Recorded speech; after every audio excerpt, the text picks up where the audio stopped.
არჩილ თალაკვაძე პარლამენტის თავმჯდომარის მოადგილე უპასუხებს ჩვენს შეკითხვებს. ბატონ არჩილ, მოგესალმებით, მადლობა რომ ხართ ჩვენი სტუმარი. მოგესალმებით ქეთი, მივესალმებით ჩვენს საზოგადოებას. ბატონ არჩილ, ჩვენ ხედავთ ყოველდღიურ საპროტესტო აქციებს, რომელსაც ოპოზიცია მართავს მოთხოვნით მოხდეს სააკაშვილის გადაყვანა სამოქალაქო კლინიკაში. თქვენ გააკეთეთ განცხადება და თქვით, რომ ის, რასაც თქვენი ოპონენტები აკეთებენ, არის არჩევნებში მარცხიდან ყურადღების გადატანა სხვა საკითხზე. რას გულისხმობთ, რომ განმარტოთ უფრო დეტალურად და რა არის ამ შემთხვევაში ოპოზიციის რეალური მიზანი?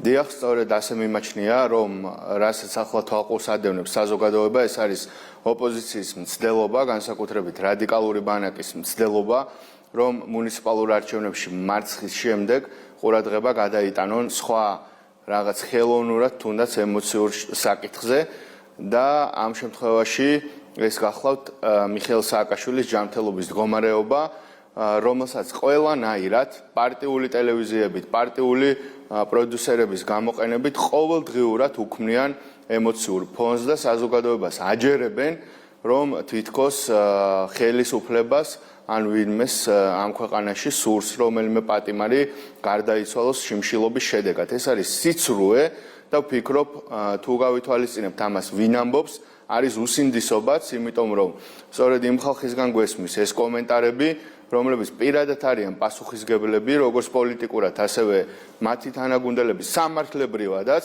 რომ პენიტენციურ სისტემაში მათი მმართველობის დროს წლების განმავლობაში დაიღუპა ათასობით ადამიანი, 154-ზე მეტი პატიმარი კვდებოდა, როდესაც მიხეილ სააკაშვილი და მისი გუნდი იყო პასუხისმგებელი ხელისუფლებაზე და 1000-ზე მეტი ტუბერკულოზის ახალი შემთხვევა იყო ყოველდღიურად საჯელახსოვრების სისტემაში.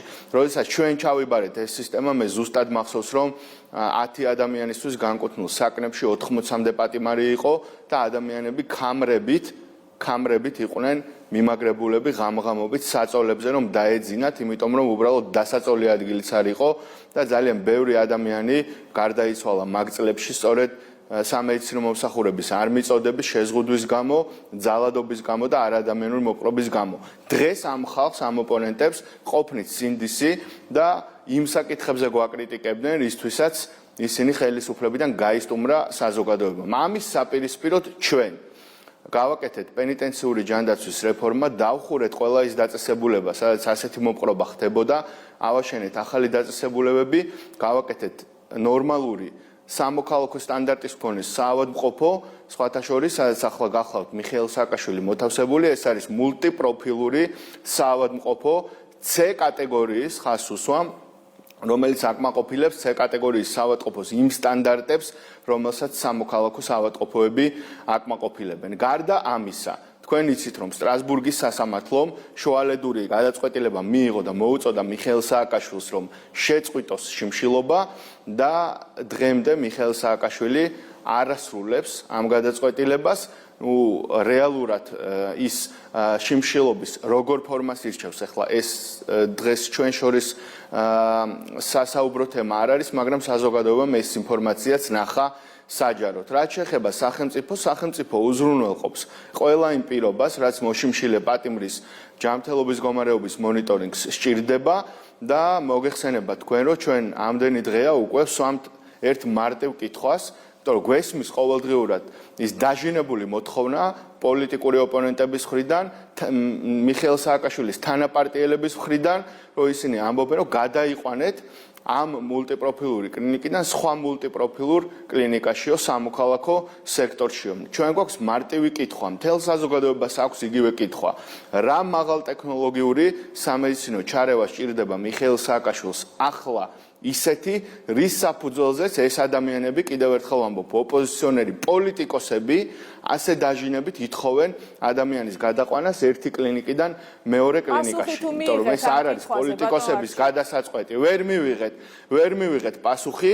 დღეს ომბუდსმენმა შექმნა სპეციალური ჯგუფი ექიმების და ალბათ ეს არის სწორედ ამ კითხვაზე გარკვეული პასუხისგაცემის მცდელობა ომბუდსმენის მხრიდან, თუმცა ეს არ არის ომბუდსმენის მიერ გასაცემი პასუხი. მე ვფიქრობ, რა თქმა უნდა, წამების პრევენციის მექანიზმი, რომელიც ჩვენ შევქმნით, ჩვენი ხელისუფლების დროს გაკეთდა ეს რეფორმა, ყოველთვის აწევრიანებდა ექიმ ექსპერტებსაც, ეს ექსპერტები ყოველთვის ყავდა სახალხო დამცველს და ახლაც თუ სპეციალური ჯგუფი შექმნა, ეს არის მისი გადაწყვეტილება, მაგრამ ჩვენ ამ შეკითხვას ვუსვამთ იმ პოლიტიკურ ოპონენტებს, რომლებიც ცდილობენ, რომ ექიმების მაგივრად მიიღონ გადაწყვეტილებები, ჩაერიონ სამედიცინო მოსახურების პროცესში, ზეწოლას ახდენენ ექიმებზეც, ამას ხაზგასმით ვამბობ, რაც ძალიან ცუდია და ამას არ იკადრებს არც ერთი პოლიტიკური ზალა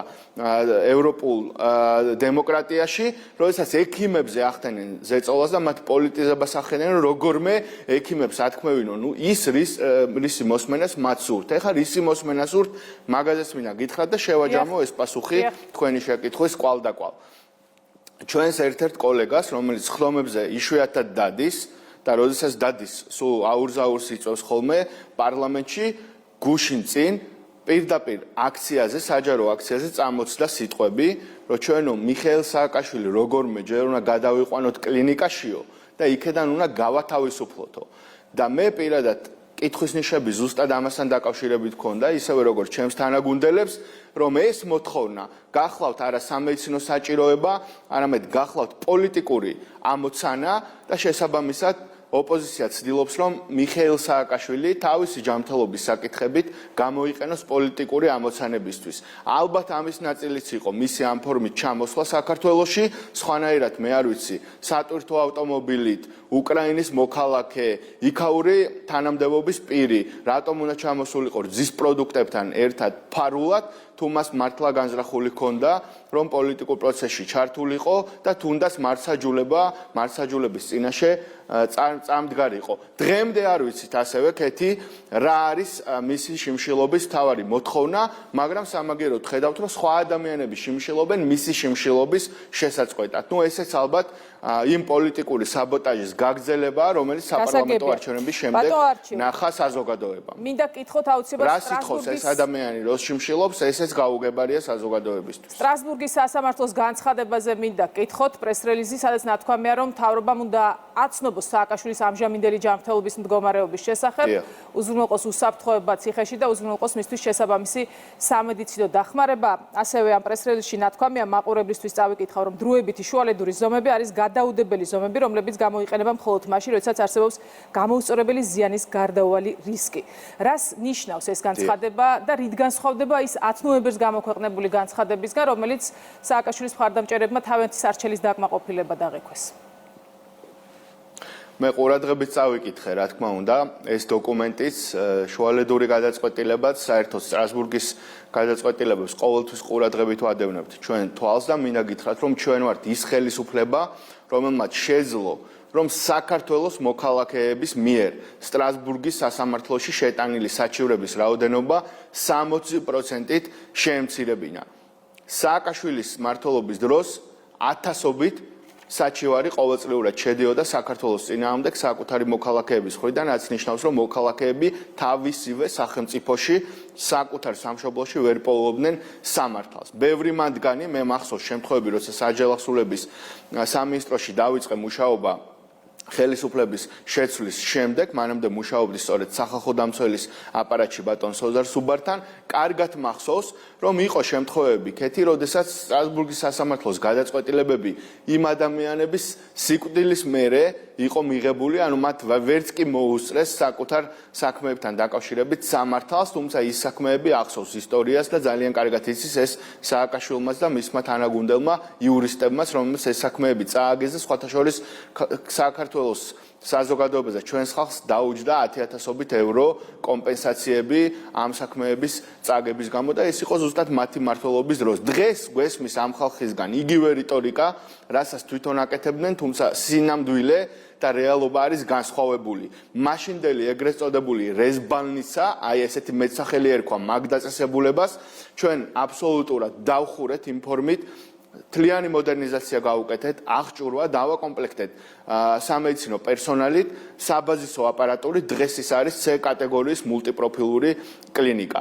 ასევე შევცვალეთ, გითხარით დაწესებულებები, დავხურეთ ისინი, რომელზეც წამების პრევენციის კომიტეტი მიუთითებდა წლების განმავლობაში სააკაშვილის მთავრობაზე, მათ ეს არ გააკეთეს, ძალიან ბევრი ადამიანი სამწუხაროდ დაიღუპა, სანამ ქვეყანაში ცვლილებები მოხდა. ამიტომ ეს არის პოლიტიკური უსინდისობა, როდესაც დღეს აი ამ დანაშაულებზე პასუხისმგებელი ხალხი გამოდიან მაღალფარდოვანი სიტყვებით და ქართული ოცნების ხელისუფლებას აკრიტიკებენ რასთან დაკავშირებით, რომ ადამიანი შიმშილობს და შიმშილობის მოთხოვნა უცნობია, ვერ მოვისმინეთ ვერანაირი პასუხი თუ რა მაღალ ტექნოლოგიური ჩარევა სჭირდება ამ ადამიანს, რომ მაღალ ტექნოლოგიურ კლინიკაში გადავიყვანოთ ამ კლინიკიდან და კიდევ ერთხელ პოლიტიკური ჩარევა ხდება სამედიცინო პროცესში ოპოზიციის მხრიდან. ჩვენ მაქსიმუმს ვაკეთებთ და ყველაფერს გავაკეთებთ იმისთვის, რომ სამედიცინო გადაწყვეტილებები მიიღონ ექიმებმა და ჯანდაცვის პროფესიონალებმა და არა პოლიტიკოსებმა და ალბათ ხედავთ, რომ ჩვენი საუბარი, ჩვენი კომუნიკაცია საზოგადოებასთან სწორედ ამისთვის ძალიან გააქტიურდა და მომავალ დღეებში კიდევ უფრო გააქტიურდება. მე მივესალმები იუსტიციის ministris ესეთ ჩართულობას და ღია კომუნიკაციას საზოგადოებასთან. კარგია, რომ ის პირადად ამ მაღალი საჯარო ინტერესის მქონე საკითხთან დაკავშირებით ესაუბრება საზოგადოებას. კარგია, რომ მან გააკეთა აქცენტი, რომ კონკრეტული ექიმები მიაწვდიან უკვე, იმიტომ რომ ექიმი არ არის რომელიმე პარტიის წარმომადგენელი, ექიმები მიაწვდიან უკვე რეგულარულ რეჟიმში საზოგადოებას ინფორმაციას თუ რა მდგომარეობაშია მიხეილ სააკაშვილი და თუ მიხეილ სააკაშვილს მართლა უნდა რომ საზოგადოება მიცოდეს მისი ჯანმრთელობის მდგომარეობა, მან უნდა გამოხატოს თანხმობა, რომ კიდევ უფრო მეტი მისი ჯანმრთელობის საბაზისო პარამეტრებთან დაკავშირებით მოუყვნენ ექიმებმა საზოგადოებას. რადგან ამ ყველაფერს ისინი არ აკეთებენ, მე პირადად მიჩნდება კითხვები, რომ ეს არის აბსოლუტური პოლიტიკური დღისესრიგი, იმიტომ რომ შიმშილობის მოთხოვნა არ ვიცით, გადაყვანის მოთხოვნა რას ეფუძნება უცნობია და არ ვიცით ამაზე პასუხი, თავის მხრივ ხელისუფლებამ გააკეთა ყველაფერი და ეხლა მინდა კიდევ ერთი გითხრათ, რომ სხვათა შორის სანამ ჩვენ არ ჩავიბარეთ ხელისუფლება არ არსებობდა ელემენტარულად მოშიმშილე პატიმრის ჯანმრთელობის მდგომარეობის მონიტორინგის სტანდარტიც ამ სისტემაში. ესეც ჩვენ გავაკეთეთ ევროპის საბჭოს საუკეთესო გამოცდილებაზე დაყრდნობით და ევროკავშირის მხარდაჭერით. ჩვენ ვთარგმნეთ, ჩვენ დავამუშავეთ და დღეს მიხეილ სააკაშვილის ჯანმრთელობის მდგომარეობის მონიტორინგი ხდება სწორედ ევროსაბჭოს საუკეთესო სტანდარტით და მინდა გითხრათ, რომ ამ სტანდარტით გათვალისწინებული ყველა პირობა მას დღეს აქვს დაკმაყოფილებული, შესაბამისად ამ კუთხისას თუ ვინმე საინტერესოს შეუძლიათ ამოიღონ ეს პროტოკოლი და შეადარონ თუ რა უკეთდება მას და მე გარწმუნებთ ჩვენ მივიღეთ პარლამენტარებმა ინფორმაცია, რომ ეს მულტიპროფილური საავადმყოფო, სადაც ის დღეს არის მოთავსებული, აღჭურვილია ყველა საბაზისო აპარატურით და აღჭურვილია სხვადასხვა პროფილის, დაკომპლექტებულია სხვადასხვა პროფილის სამედიცინო პერსონალი. მადლობა ბატონო არჩილ თალაკვაძე პარლამენტის თავმჯდომარის მოადგილე იყო ქრონიკის სტუმარი.